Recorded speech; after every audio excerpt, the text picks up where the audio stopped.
Dear Patriots, before the news starts, please subscribe to our patriotic channel by clicking the subscribe button. Give us a thumbs up to this video. Don't forget to leave your opinion below in the comments section. Share the news on Facebook and Twitter so you friends see it. Thank you. Breaking: President Trump is pissed off. Gives Dems nasty Easter surprise. Reports have come out that a virtual caravan carrying more than 1,000 people from Central America is traveling straight through Mexico and headed to the United States to enter a country illegally or by asking for asylum. Okay, it's time to drop the hammer down, and I mean now. This is an emergency and all available Americans, including citizens, need to go to the border and stop these illegals from crossing the border. Upon hearing about this caravan marching to come to the US for free shit, President Trump did not hide his anger. President Trump angrily said on Sunday the deal for the Obama-era DACA program was no more and demanded tough immigration reform, Fox News reports.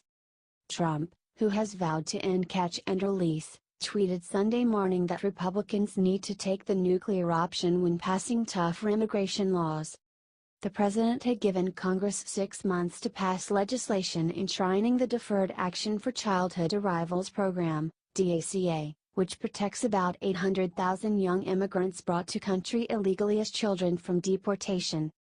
Border Patrol agents are not allowed to properly do their job at the border because of ridiculous liberal, Democrat, laws like catch and release. Getting more dangerous. Caravans coming. Republicans must go to nuclear option to pass tough laws now. No more DACA deal. The president tweeted. The caravan the president was likely referring to was first reported by BuzzFeed News on Friday. Organized by Pueblos Sin Fronteras, or People Without Borders, the caravan traveled through Mexico without authorization last week, according to the report. Officials in Mexico have not attempted to stop the migrants, about 80% of them from Honduras. The group's intent is to provide those people a safe way to travel to the U.S. Mexico is doing very little, if not nothing, at stopping people from flowing into Mexico through their southern border, and then into the U.S. They laugh at our dumb immigration laws. They must stop the big drug and people flows, or I will stop their cash cow, NAFTA. Need wall. These big flows of people are all trying to take advantage of DACA. They want in on the act. The warning shots have been fired.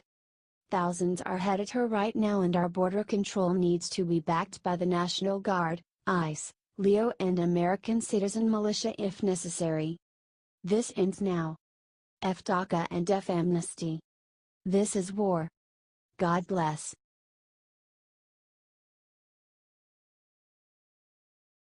Boom.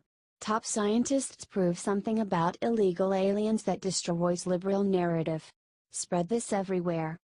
Washington, a new report by the Center for Immigration Studies finds that the average cost of a deportation is much smaller than the net fiscal drain created by the average illegal immigrant.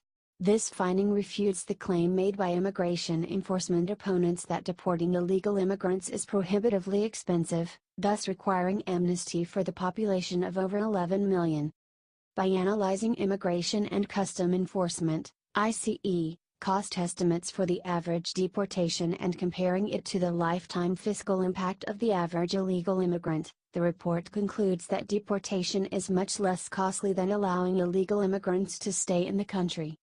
Dr. Stephen Camarota, the center's director of research and lead author of the report, emphasizes the role education plays, because the overwhelming share of illegal immigrants residing in the country have not completed high school or have only a high school education. It would require highly implausible assumptions to avoid a substantial net fiscal drain from this population. Deportation costs.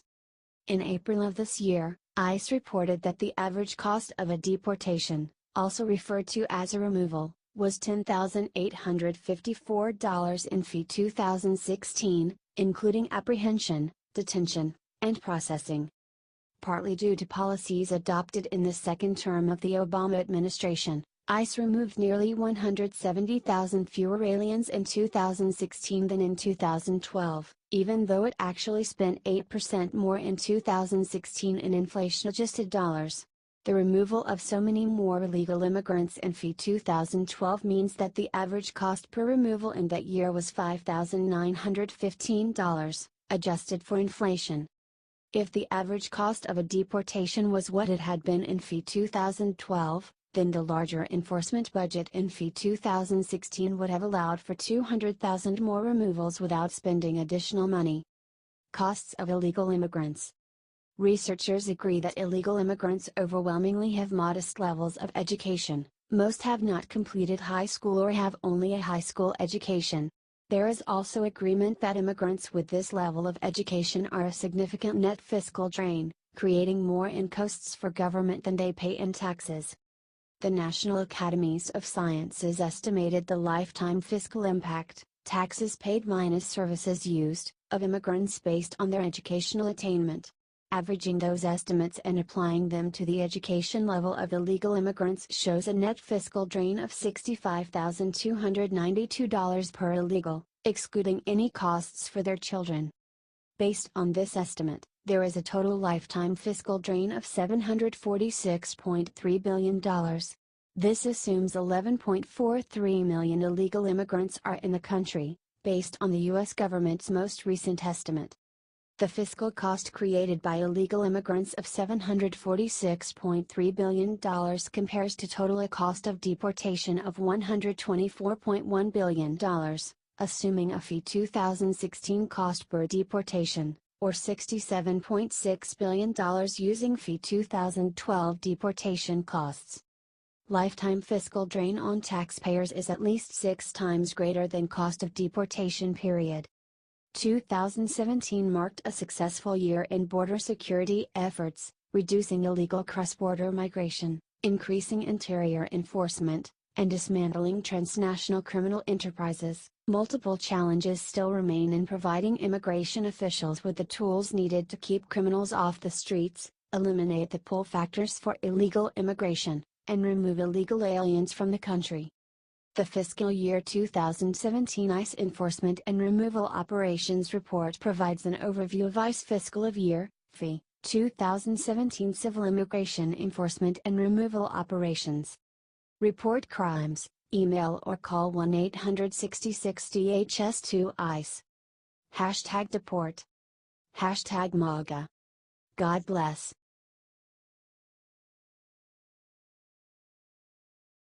Breaking. Vandals hit Mar-a-Lago, today. Police on scene. Since President Trump has been in office, the left has been in an uproar and doing their best to create as much civil unrest as possible. These angry leftists in their rage over the fact that Trump trounced Hillary in the 2016 presidential election have been fanning the flames of division in our country and promoting violence against the president. Over the last year, several liberal Democrat politicians and unhinged Hillary Clinton fanatics have made explicit death threats against President Trump, which has kept the Secret Service on high alert. Now, over this holiday weekend, President Trump and his family had an urgent situation unfold that had the police rushing to the scene, and has everyone wondering when the violence will end? There was a time in our nation's history that no matter who won the presidential election, the American people and the loser of the election would band together behind the elected president for the good of the nation. However, those days seem far behind after the last 8 years of Barack Obama and his divisive nature that has thrust our country into constant turmoil.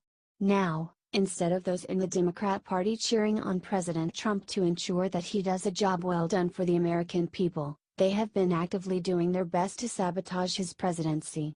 For instance, over the last year, the left has been doing whatever they can to oust Trump from office with their phony Russian collusion story, and since that has not worked the way they had hoped, they are turning to threats of physical violence. Threats of violence toward President Trump is not anything new in this brave new world of politics. In fact, just earlier last month, Democratic Congressman Tom Suozzi promoted acts of violence against Trump during a town hall meeting he attended. Then last year, Missouri Democratic State Senator Maria Chappelle-Nadal posted on Facebook that she hoped that President Trump was assassinated. Are you starting to notice a pattern here? So, it should come as no surprise that civilians in the country would attack Trump, his family, and now his property, which is what happened over the weekend at his Mar-a-Lago resort. Here is more from Local 10 News. Someone in West Palm Beach, Florida, took the term "paint the town red" a bit too literal on Saturday night. The entrance to Trump International Golf Club, the president's course du jour while at the so-called Winter White House in Mar-a-Lago, had new decoration on Saturday evening in the form of red paint splattered all over one of the entrance signs. The red paint was tossed haphazardly on the left entrance with a can of paint visible on the ground. It's unclear exactly when the vandalism happened. Two vans from the Palm Beach County Sheriff's Department were on scene investigating the apparent vandalism Saturday at about 10 p.m. Neither the U.S. Secret Service nor the Sheriff's Department responded to inquiries from ABC News Saturday night. Donald Trump spent Saturday at Trump International Golf Club, according to the Tampa Bay Times, though it's not clear if he was on the course. Trump was at the club on Friday as well. The president is usually secretive about whether he actually hits the links or not. Fox News host Sean Hannity and PGA golfer Dustin Johnson spent time with Trump at the golf club on Saturday as well, according to Palm Beach Post reporter George Bennett. Donald Trump Jr. shared a photo on Instagram of his daughter Kai with Johnson, the current world #1 player, and 2016 U.S. Opener winner, on the course. It's not clear whether any of the Trumps were at the club when the vandalism occurred. Trump opened the golf club in 1999, the first of what is now many courses in his portfolio. According to ABC News analysis of public records of Trump's schedule, the president spent 109 days at one of his properties in his first year in office. The president's Mar-a-Lago estate is just a 15-minute drive from Trump International. Now, while this attack on Trump's property is disgusting, it is not the first time it has been done. Earlier last year, another of Trump's hotels were vandalized when a light was projected onto the Trump International Hotel in Washington, D.C., several anti-Trump messages. Here is more from Business Insider. Several messages were displayed in a bluish light. The Washington Post reported that the words "Pay Trump bribes here" appeared above the entrance to the building, along with an arrow pointing toward the entrance of the hotel. Another projection read, "Emoluments welcome," an apparent reference to the emoluments clause that became a point of contention amid arguments about Trump's financial conflicts of interest in the early days of his presidency. The emoluments message was displayed over a backdrop of Turkey's flag. Whether or not you agree with the president in office, there is a proper way to air your grievances, but to destroy private property is not the way. One can only hope that the people who did this to Trump's resort will be found and prosecuted to the fullest extent of the law to send a clear message to others who may think this behavior is acceptable when it most certainly isn't. ABC News Go.